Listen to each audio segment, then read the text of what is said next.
자기애가 좀 부족할 때 애정결핍을 갖고 있는 사람들은 하면 안 된다고 말하고 싶긴 한데, 저는 건강한 사랑은 서로 소유하는 게 아니라 존중하는 거라고 생각해요. 내가 희생하고 내가 양보하지 않으면 이 관계는 끝나는 관계구나 라는 게 느껴질 때가 있어요.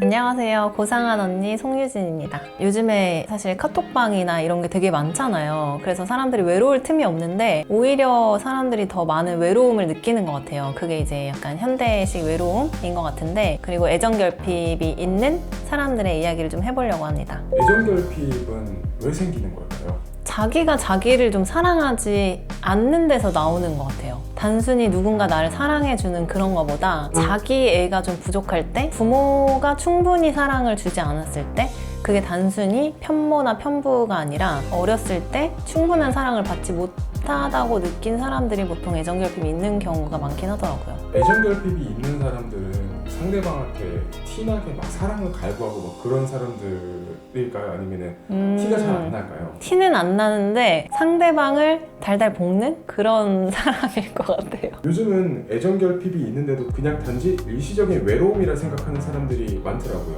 저는 사실 애정결핍이 아예 없는 사람이긴 하거든요. 왜 나는 그런 게 없을까 생각을 해보니까 제 스스로한테 되게 응원을 많이 해요. 내가 정말 좋은 날 나를 칭찬하는 것보다도 훨씬 더 중요한 게, 내가 실수한 날이나 내가 힘들었던 날 내가 나를 위로하는 거, 내가 나를 응원하는 거, 이런 경험들을 저는 되게 많이 하긴 하거든요. 누군가 나한테 뭘 해주지 않아도 스스로 이거를 회복하는 방법을 알다 보니까 내가 나를 위로하는 게 습관이 돼 있는 것 같아요. 애정결핍이 있는 사람들이 연애 또는 결혼을 했을 때 왜 그 사람들이 위험하고 만나게 된다면 어떻게 해야 되는지. 애정결핍이 있는 사람들은 집착과 의심이 보통 많은 경우가 많고, 통제하려고 하는 본능이 되게 강한 사람들인 것 같아요. 그게 서로 불행해지는 길이거든요. 사람은 통제할 수가 없어요. 어린 애들도 통제가 안 되는데 어떻게 다 큰 성인들을 통제할 수가 있겠어요. 그리고 나랑 똑같은 생각을 가지고 사는 사람은 없잖아요. 내가 생각한 울타리 안에서 이 기준을 자기가 가지고 저 사람을 자꾸 여기 안으로 집어넣으려고 하면 이 사람은 당연히 불행하겠죠. 애정결핍을 갖고 있는 사람들은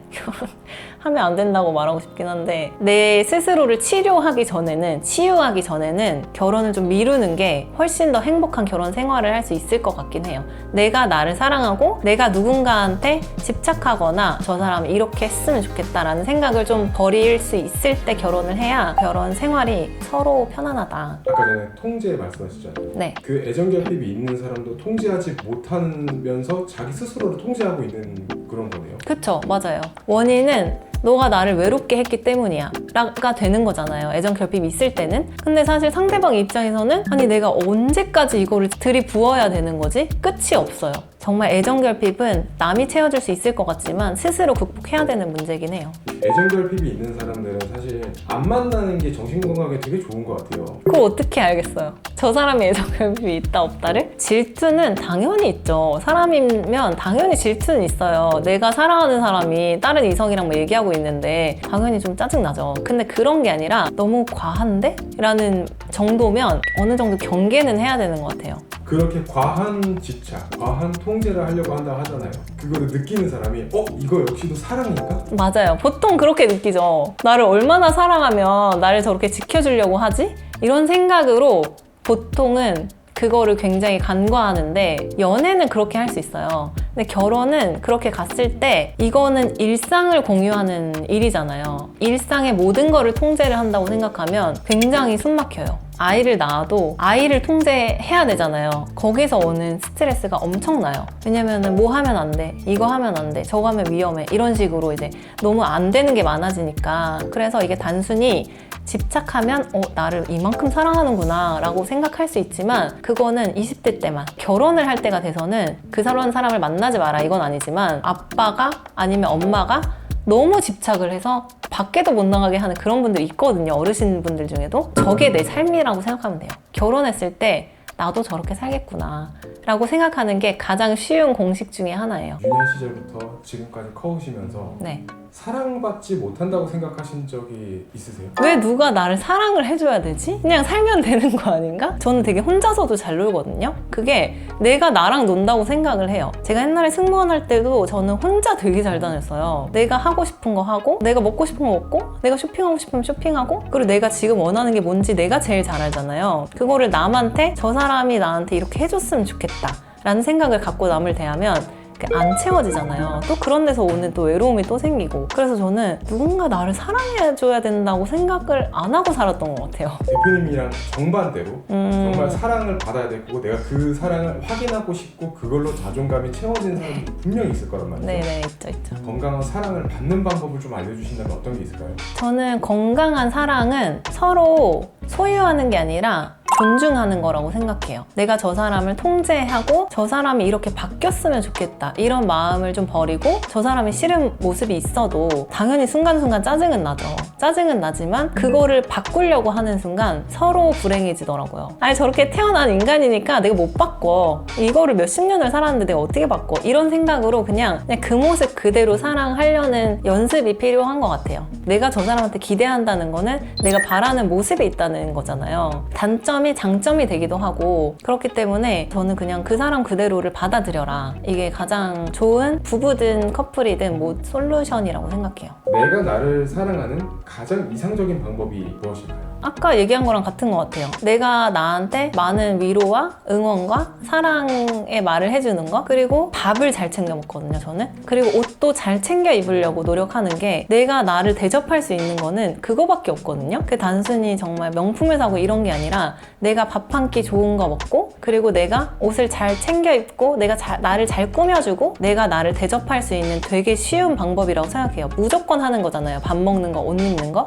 그리고 화장하는 거. 내가 꼭 뭐를 특별히 하지 않아도 그러면서 나의 자존감을 내가 올리는 거죠. 자기 애를 높여가면 자존감도 자연스럽게 높아질 거라고 생각을 해요. 어떤 정신의학자에 따르면 외로움을 견디지 못해서 너무 많은 사람들을 억지로 만나는 것은 오히려 독이 된다고 하더라고요. 새로운 사람들을 많이 만나면서 생기는 단점들이 있을까요? 저는 사실 사람 만나는 거 자체는 좋아해요. 사람들이랑 얘기하는 거 이런 거 되게 좋고 재밌거든요. 근데 가끔씩 인간관계에 현타가 올 때가 있긴 해요. 꼭 그게 많은 사람들을 만나서 피곤하다 이거보다 내가 희생하고 내가 양보하지 않으면 이 관계는 끝나는 관계구나 라는 게 느껴질 때가 있어요. 호의가 너무나 당연해지고 내가 이렇게 하지 않으면 저 사람은 떠날 것 같고, 이런 관계가 느껴질 때 약간 인간관계에 대한 현타가 오고 굉장한 피로감이 느껴져요. 저를 지키기 위한 방법 중에 하나가, 저는 사람들한테 많이 참고 저 사람이 지금 나한테 이렇게 하는 게 이게 지금 내가 받아들일 수 있는 선인가? 이거를 스스로 되게 많이 생각을 하거든요. 진짜 내가 생각했을 때 정말 10번이고 되물었는데 이거는 아닌 것 같아, 이 관계는 끊어내야 되는 것 같아 할 때는 또 엄청 단호하게 전 끊어내요. 사람들을 잘 못 끊어내고 거절도 잘 못하는 성향이지만, 이게 나를 지킬 수 없는 지경에 갔을 때 내가 소모되고 있구나, 저 사람으로 인해서. 그럴 때는 손절을 정확하게 아주 빠르게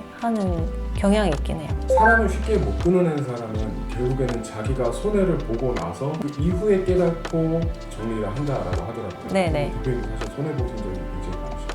그거를 연습을 많이 해봤어요. 내가 되게 많이 쓰인 거예요, 저 사람 때문에. 내가 너무나 피폐해졌구나, 내 그 정신의 레벨이 너무나 회색으로 가고 있구나. 결국에 그 사람이랑 나는 인연이 아니더라고요. 그래서 저는 예전에 친구들이 연애하거나 할 때도 되게 많은 조언을 해줬던 게, 뻔한 얘기지만 끌고 가는 인연들이 있어요. 내가 참아가고 내가 뭔가 불편한 마음이 드는 사람들이 있거든요. 그런 사람들은 결국에는 내 인연이 아니더라고요. 정리가 되어 있거나 일이 생겨가지고 정리가 되거나 이런 식으로 인연에 집착하지는 않기로 했어요. 내 마음을 나눌 수 있는 사람을 저는 찾아야 된다고 생각해요. 이게 꼭 난 친구가 20명이야 이거보다 한 명이 있더라도 내 마음을 내가 힘들 때 언제든지 전화할 수 있는 그 한 명이 중요한 거지, 사람을 자꾸 늘려가는 거는 오히려 더 피곤할 수 있다라고 생각을 해요. 무의미한 인맥을 늘려야지, 사람을 많이 알아야지, 이런 것보다 내가 쓰는 에너지에 좀 집중을 했으면 좋겠어요. 이건 약간 질문이랑 좀 다를 수 있는데, 내 에너지의 방향이, 내 에너지의 크기가 내가 너무나 일방적인 에너지를 쓰고 있는 관계인지, 그 다음에 이 사람들을 내가 추렸어 라고 했을 때는 계산하지 않았으면 좋겠어요. 사람들이 보통 주고받으려고 하잖아요. 그거는 본능이에요. 나쁘다고 할 수 없어요. 주고받아야 되는 거고. 근데 내가 줄 때 받을 생각을 하고 주면 불행해지는 것 같아요. 주는 사람도 불행하고 받는 사람은 모르겠지만, 그러니까 그런 마음을 그냥 없애고 계산하는 마음을 누르고, 그런 게 튀어나오더라도 그냥 눌러버리고 순수하게 그냥 내가 저 사람을 생각했을 때 진심으로 그냥 다 베풀어 보고, 약간 안 맞는데 이게 자꾸 이런 생각이 자꾸 들면 그거는 그때는 이제 정리를 해도 되는 인연이다 라고 생각을 하면 된다고 생각하는데, 처음부터 나도 계산하고 사람을 보려고 하면 안 보여요. 서로 계산하는 관계가 돼버리기 때문에. 오늘은 이제 애정결핍이 있는 분들에 대해서 얘기를 했는데, 어떻게 보면 약간 제가 문제가 있는 사람처럼 이야기하는 것처럼 비춰질 수 있어요. 근데 애정결핍이 있는 분들은 문제가 있다기보다는 나 스스로 내가 나를 채워줘야 된다고 저는 생각을 해요. 내 만족할 만큼 채워졌을 때는 누군가한테 사랑을 받아야 되고, 누군가한테 자꾸 확인을 받아야 되고, 인정을 받아야 되고, 이런 마음이 없어지거든요. 그래서 나 스스로 많이 응원을 해주고, 격려도 해주고, 이제 뭐 힘든 날은 괜찮아 이렇게 토닥토닥도 한번 해주고, 이런 날들이 좀 많아지셨으면 좋겠습니다.